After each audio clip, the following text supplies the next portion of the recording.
Okay. PS26CBlake, that's what this one is.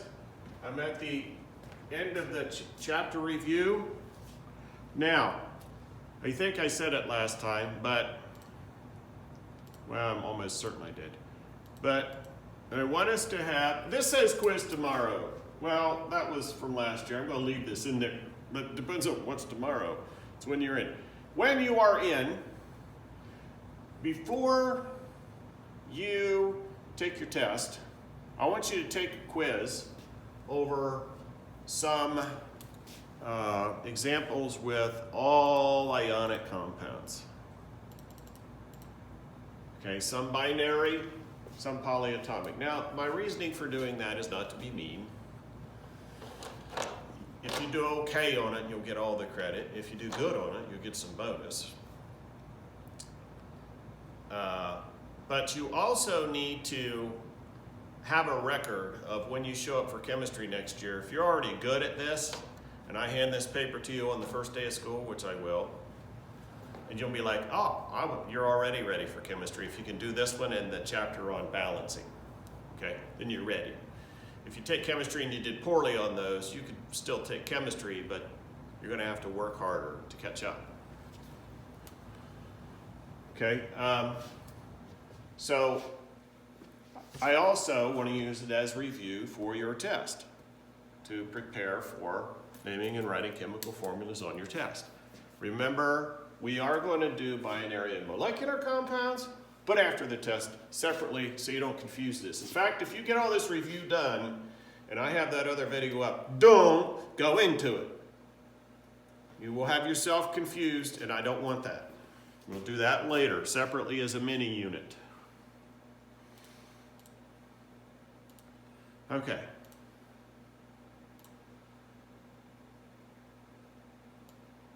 Whoops. Chapter review, I will collect this at some point. A charged group of atoms, polyatomic ions. A compound composed of two elements, bicycle, binary, two wheels, two elements. A molecule with partially charged areas. This is polar.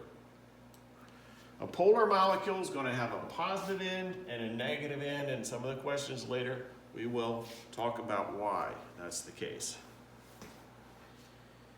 Positively or negatively charged particle, that is an ion. A chemical bond between oppositely charged ions, that is an ionic bond. A positive from one end of the periodic table with a negative from another, or between polyatomic ions that are positive and negative. Ionic bond. A bond formed from shared electrons, that is covalent. At one point, I'm sure I'm not going to find this quickly. Let me try.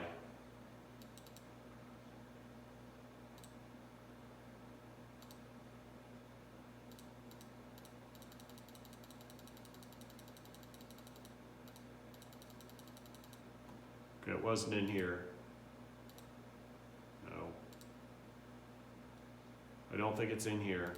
Where? Oh, here. No.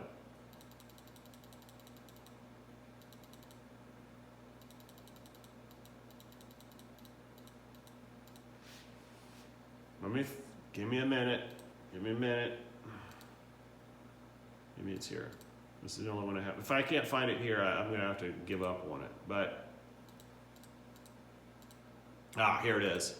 Page 4 of week 2.5 notes, which are in the weekly notes as PS25.2021.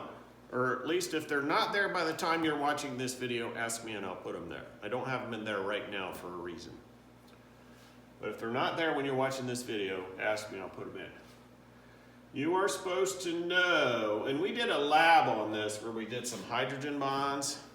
We did hydrogen and covalent and ionic. You're supposed to know this material. That's why it says no in capital letters with 4 big arrows and exclamation points. All of these highlighting. These are the type of bonds. So ionic are ones where electrons are given by atom taken by a different atom between a metal on the left of the periodic table and a non-metal on the right of the periodic table. And you could have them between positive and negative polyatomic ions as well, some combination of those. Make sure you know this page. So a particle made of covalently bonded atoms is a molecule where they are sharing electrons. That is different from the give and take. We're focusing on the ionic. After the test, we'll do naming and molecular formulas for covalently bonded particles. 30. A crystalline substance that contains water. That is a hydrate. That's where you have the H2O. By the way, I don't want to pick it up right now, but that nickel ammonium sulfate that is growing over there, I think that's a hydrate.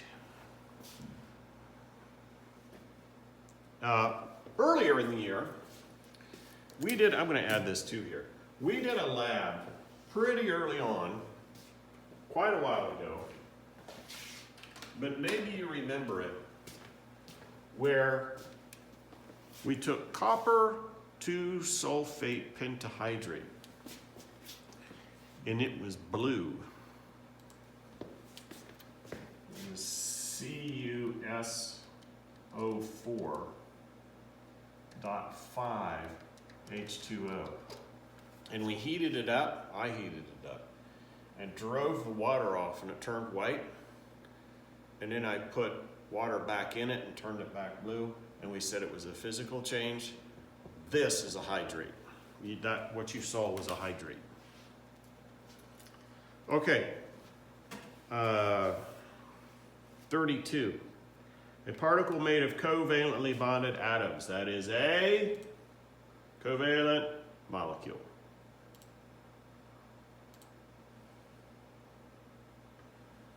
Molecule for number 32. 33 indicates how much electrons must be lost, gained, or shared to achieve stability. That is the oxidation number. That is on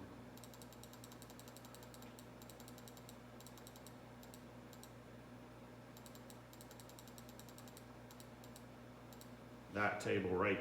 Well, this table from the book, these numbers up here, or the blue numbers I added on this table.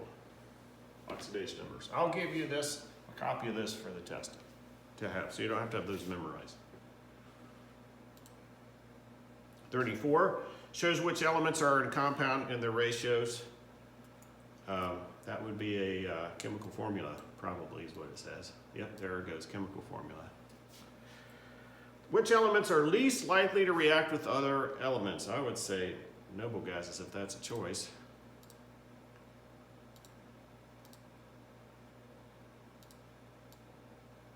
And they put noble gas, because that's a choice. The ones clear over on the end that already have 8 valence electrons, so they don't give or take or share any, and that's why their oxidation number is 0. 0 are electrons given, taken, or shared. What is the name of CuO? Well, you may know this is copper oxide, but it's copper 2 oxide. Why? Because copper is a transition metal. I probably wouldn't hold you to this right now on this test too much. You know these give 1 valence electron, these give 2, these give 3, these take 2. These are called representative elements. It's very predictable what they're going to do. But with the transition metals, we don't know what they're going to do. So you have to be able to figure it out from a chemical formula. Or going back a page, be told it when I was back here. So this was copper 2 ion, because sulfate is 2 minus. And there's one of these, and there's one of those. 1 sulfate and 1 copper, so the copper has to be 2. So it's, in this case,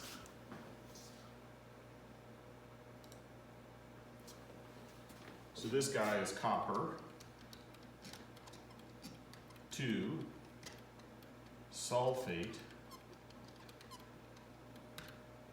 Pentahydrate as a separate word.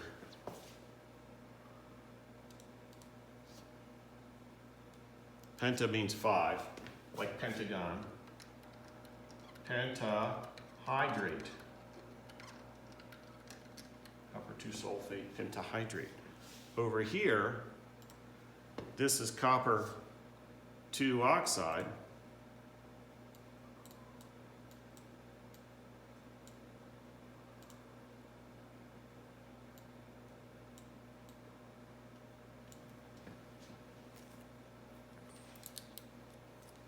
For 36, it's copper 2 oxide because we know oxygen is 2 minus because it's the family it's in, so copper has to be 2 plus. That looks like calcium is supposed to be Cu. Number 37, apparently the answer is A because the 2 atoms are exactly alike. Let me see what the question is. Oh, it's nonpolar because the N is just like the other N. It can't have 2 different ends to the molecule when the 2 ends are both nitrogen. I mean, you have nitrogen triple bonded with lone pair on either side, but this nitrogen is exactly like that one. Okay? On the other ones, you have different molecules. They can be different. 38. How many electrons are in the outer energy levels of the highlighted group of elements? Oh, from that periodic table, they were looking at this one. So these have 7 and take 1 more. So I think your answer there is C, 38C for 7. 39, which is binary. In other words, it's only got 2 things in it. 39 has an Na and an F. So it's B. Which of these is an anhydrous? You're not limited to 1 there. So C is a hydrate. D is a hydrate. Anhydrous means you don't have a hydrate. The other 2, you don't have a hydrate. Except for one of them. That's a tricky one. Is it A or is it B? H2O or CaSO4? It's got to be B, but why? Because A is water. So this is the only one without water. A is H2O, it's water. Which of the following is an atom that has gained electrons? That's going to be one over here that took an electron and got negative. So the answer should be negative, whichever one that is. And apparently that is A, negative ion. Which of these is an example of a covalent compound? Shares.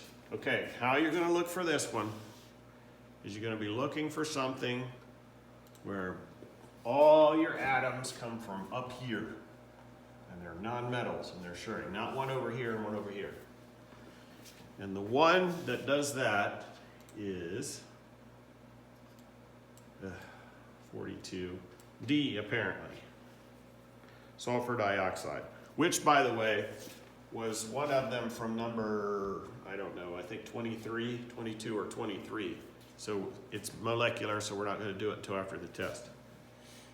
Copy and complete the concept map using the term stable, different, covalent bonds, lost or gained, ionic bonds, shared.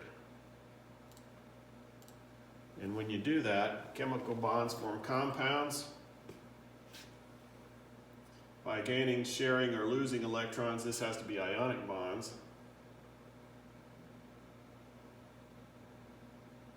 Well, this is probably stable. Form compounds with properties different from the individual atoms. Now, let's talk about that. We talked about sodium explodes when you put it in water. If you tried to eat sodium, you'd be belching fire, literally. Chlorine, on the other end of the periodic table, highly deadly gas. But if you put deadly sodium with deadly chlorine, you end up with sodium chloride, which is table salt, which is in your food pretty consistently. Don't eat it in huge amounts, but in small amounts, we actually need it.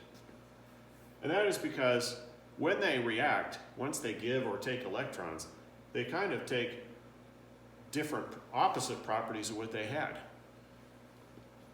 Okay, so the kinds of chemical bonds are ionic and covalent, and ionic electrons are given and taken, and covalent electrons are shared. So this is what you should have. I checked my time. I don't think I set the timer.